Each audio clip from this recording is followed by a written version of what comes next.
Tangemed 2, effectivement, est une extension de Tangemed 1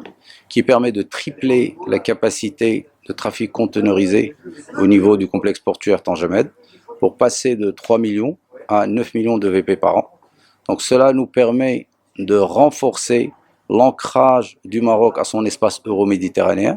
d'être le premier port à conteneurs sur le bassin méditerranéen, sachant qu'on était déjà le premier port au niveau de l'Afrique, devant les ports de Durban en Afrique du Sud et de Port Saïd en Égypte. Donc aujourd'hui, ce que va apporter cette extension, c'est d'abord une amélioration, une augmentation des volumes qui va nous permettre d'avoir les économies d'échelle nécessaires pour réduire les coûts logistiques globaux pour les opérateurs qui ont choisi Tangemed. Ça va nous permettre de renforcer notre inscription dans les chaînes de valeur mondiale et des chaînes de commerce international, ce qui nous permet d'une part de remettre en question notre outil de production et de pouvoir l'améliorer pour le mettre à niveau de ces entités qui ont choisi Tangemed, notamment pour les métiers de l'automobile, les métiers du textile, l'aéronautique, etc., les métiers de technologie aussi qui ont choisi de s'installer au Maroc et la logistique en général, et puis aussi d'augmenter la fréquence des départs sur certains ports qui sont déjà connectés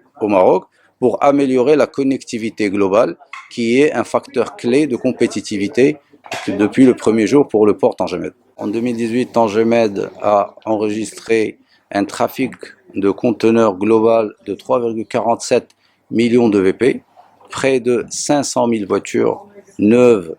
400 000 exportées par l'Alliance Renault-Nissan et 100 000 en transbordement, et puis aussi plus de 326 000 camions tirs de transport international routier qui ont transité par cette plateforme à destination de l'Europe, et enfin aussi un trafic d'hydrocarbures qui dépasse les 6 millions de tonnes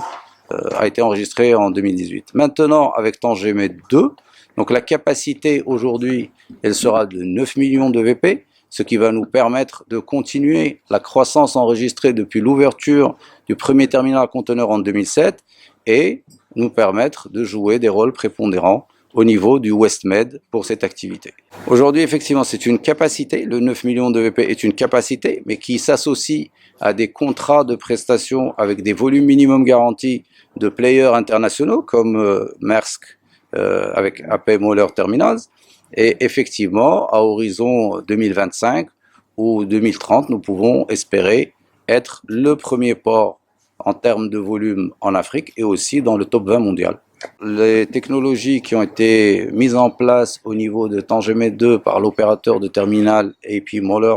Maersk, aujourd'hui sont les dernières technologies qui existent au monde. C'est le deuxième terminal de ce type qui opère de manière automatique au niveau des chargements-déchargements des navires, avec un guidage à distance de l'ensemble des opérations portuaires. Donc ce sont des terminaux qui sont beaucoup plus sécurisés que les autres terminaux, et où les risques d'accident sont beaucoup plus faibles, mais aussi des terminaux dont le rendement, le nombre de mouvements par exemple, ou d'opérations par grue, est au maximum pendant toute la durée d'exploitation. Donc c'est une amélioration qui est très sensible de ce qui existe aujourd'hui au niveau du port Tangemed 1, et ça contribuera à la réduction des durées d'escale des navires, et par ricochet bien sûr, à la réduction des coûts de logistique globaux pour les opérateurs de transport maritime ou les importateurs, exportateurs, les chargeurs en général.